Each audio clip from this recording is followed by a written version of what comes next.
Halo teman-teman, jumpa lagi di channel 0 per 0 dengan Pak Git.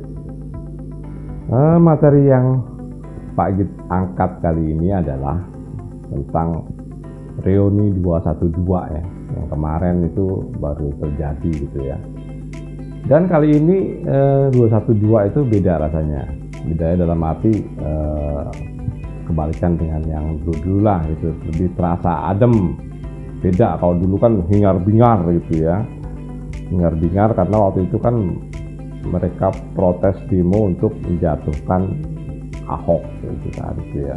Ini intinya supaya Ahok itu diadili, dan pada saat itu pun akhirnya Ahok diadili gitu.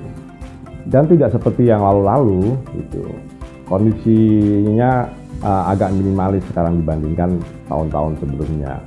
Tidak terlalu banyak dan panggungnya juga lebih kecil gitu. Ini yang Pak Agit pikirin di sini reuni 212. Nah, ini dalam sudut pandang lain dulu ya.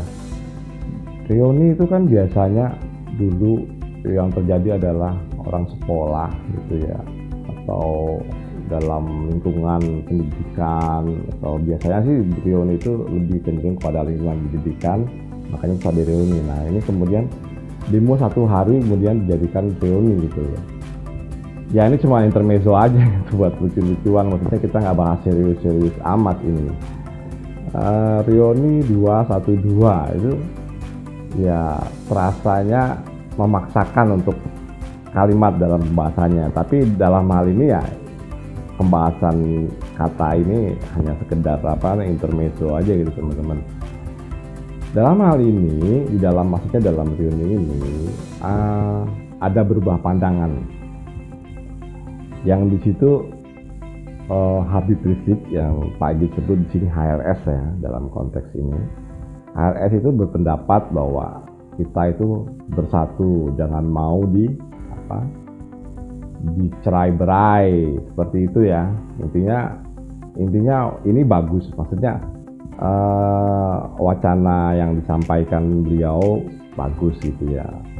Tapi ya ini kalau kita lihat sejarahnya, ini bertolak belakang banget dengan apa yang dulu disampaikan gitu loh. Artinya dulu ya mereka yang membuat itu dengan membuat hingar-bingar gitu ya, kemudian mencari dalil untuk menjatuhkan Ahok pada saat itu. Ya teman-teman tahu sendirilah gitu. Dan tidak semua orang itu berpikiran sama dengan beliau, nggak bisa dipaksakan gitu kan. Ada juga yang seperti Pak Agit, kalau Pak Agit sih berusaha bersikap netral gitu loh. Artinya gini, yang tadi Pak Agit kritisi kan reuni 212 itu apa sih gitu, reuni tentang apa? Reuni demo ya, lucu kalau ada reuni demo, tapi dalam wejangannya saat ini itu tentang persatuan Indonesia itu bagus gitu. Jadi kita itu melihat secara kontekstual, berpikir kritis dan melihat secara kontekstual, tidak berpikir secara perseorangan. Itu biasanya disebut pribadi ya. Kita tidak melihat secara pribadi, atau yang akhirnya membenci pada orang gitu. Yang kita kritisi adalah kebijakan, sikap, dan materi yang disampaikan. Ya kalau Pak Agit ulang lagi kritiknya ya, kritik kok reuni demo itu kan ya wajar gitu loh, karena reuni itu sifatnya kan bukan demo, tapi ya ini ya cocokmologi lagi lah ya, karena itu dulu sifatnya kumpulan yang dilakukan pada tanggal sekian, dibalikin tanggal sekian lagi, dan ini sudah terjadi berulang-ulang gitu, jadi disebut reuni. Yang disampaikan kali ini adalah materinya yang itu pertama ya, tadi yang kalau jangan bercerai-berai, padahal pada saat itu mereka berusaha mencari dalil untuk pembenaran yang akhirnya mencerai-beraikan, mengkotak-kotakan satu sama lain. Gara-gara pilihan gubernur aja orang bisa berantem gitu. Jadi bukan dulu ya, ke 2019 pilihan presiden juga orang bisa berantem gitu loh. Yang tadinya saudara gitu, jadi diem-dieman. Bahkan suami istri itu bisa diem-dieman, yang bahkan akhirnya bisa terjadi cerai. Begitu teman-teman. Jadi ya, kita lihat konteksnya. Konteksnya kali ini lebih adem dan tidak seperti pada masa Presiden Jokowi memimpin gitu ya. Ini kan dia selalu keras gitu lah. Pada Pak Prabowo ini memimpin, beliaunya lebih gimana ya, di situ menceritakan, memberi kesempatan kepada Presiden Prabowo Subianto untuk membenahi negeri ini ya.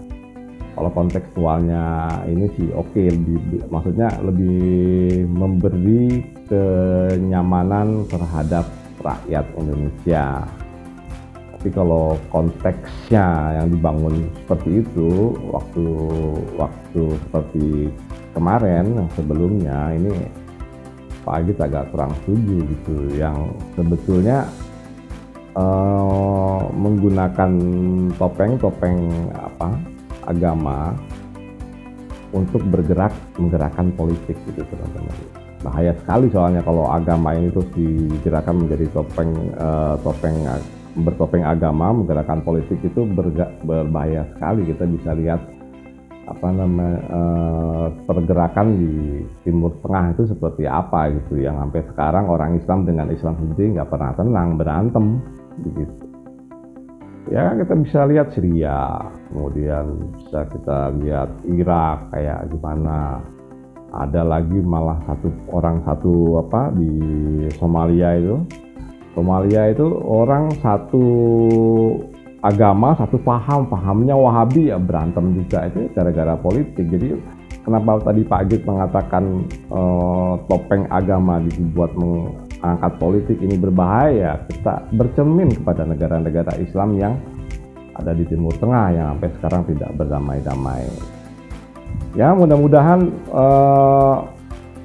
ini bukan sifatnya politik yang disampaikan beliau, benar-benar curahan hati yang murni supaya Indonesia itu damai dan tidak bercerai-berai hanya sekedar gara-gara pilkada atau pemilu, seperti itu, supaya kejadian-kejadian masa lalu itu tidak terulang, maksud Pak gitu, terbongkar.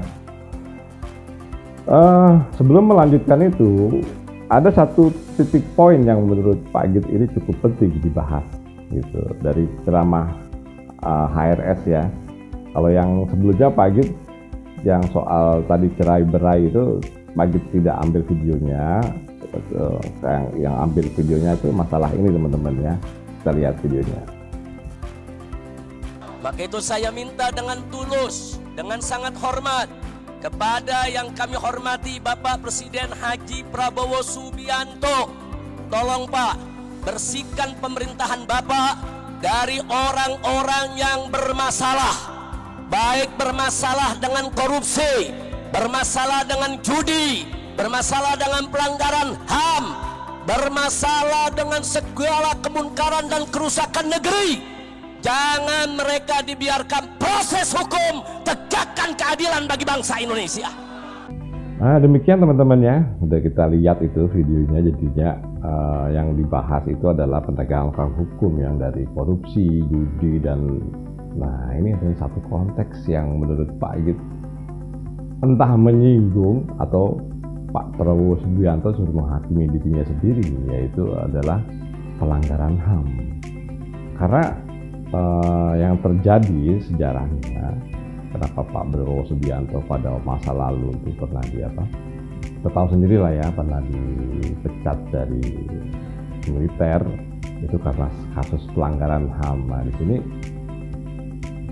ini sebetulnya mau nyindir presiden atau presiden harus bertegas memperlakukan hukum itu pada dirinya sendiri. Karena yang kita tahu selama ini ya, yang kita orang awam inilah tahu selama ini kasus ini belum selesai sampai saat ini gitu loh. Dan maksudnya belum diumumkan secara resmi kalau kasus ini selesai, itu kan belum. Maksudnya korban-korban, keluarga korban lah terutama ya, itu kan pasti belum puas. Ya, pada kenyataannya mereka saat ini nggak bisa, yang pastinya mereka akan bungkam saat ini dan nggak bisa apa-apa. Nah itu teman-teman, jadi menurut Pak Agit sih udah cukup ya. Pak Agit tidak akan membahas jauh lebih dalam karena ya potensinya menurut Pak Agit akan menimbulkan opini-opini yang negatif gitu ya. Jadi Pak Agit hanya membahas sampai sini aja gitu ya. Pembahasan kali ini atau kesimpulan yang kita ambil untuk kali ini adalah yang positif aja kita ambil ya. Oke lah, yang agak kritis satu lah. Ini sebenarnya reuni apa sih gitu loh ya. Kalau reuni misalnya katakan dulu reuni kritis terhadap negara, harusnya sekarang juga harus konsisten gitu ya, harus kritis gitu. Ya tapi memang kritis, tapi beda dengan pada saat itu. Itu kan mungkin ada hujatan dan segala macam, tapi sekarang lebih terasa adem. Jadi gerakan ini menurut Pak Agit ya bukan masalah Islamnya, tapi gerakan politik. Itu yang pertama. Yang kedua, himbauan beliau tentang kita sudah jangan bercerai-berai lagi, itu ya. Padahal dulu beliau juga yang menggosok-gosok supaya kita berantem, akhirnya ya seperti Pak Agit bilang tadi, dari keluarga suami istri pun akhirnya ada yang cerai gara-gara beda pilihan. Itu yang kedua ya, himbauannya bagus gitu loh, artinya jangan bercerai-berai, kita tetap bersatu, kita beri kesempatan kepada Pak Prabowo Subianto. Itu yang kedua. Yang ketiga ya itu yang terakhir tadi, masalah penegakan hukum. Yang konteksnya di sini tadi Pak Agit lebih pertajam ya, pelanggaran hak asasi manusia. Apakah ini akan diterapkan atau hanya istilahnya pemanis bibir pada saat pidato aja gitu teman-teman, maksud Pak Agit itu ya. Mudah-mudahan semuanya akan terrealisasi lah apa yang diharapkan dari 212. Ya kita harap kedepannya 212 ini kalaupun ingin menjadi partai politik atau ormas gitu ya, yang dibentuk dari komunitas tersebut, itu akan menjadikan Indonesia lebih maju dan berpikiran lebih terang gitu ya. Baik teman-teman, Pak Agit rasa ini cukup sekian dan terima kasih.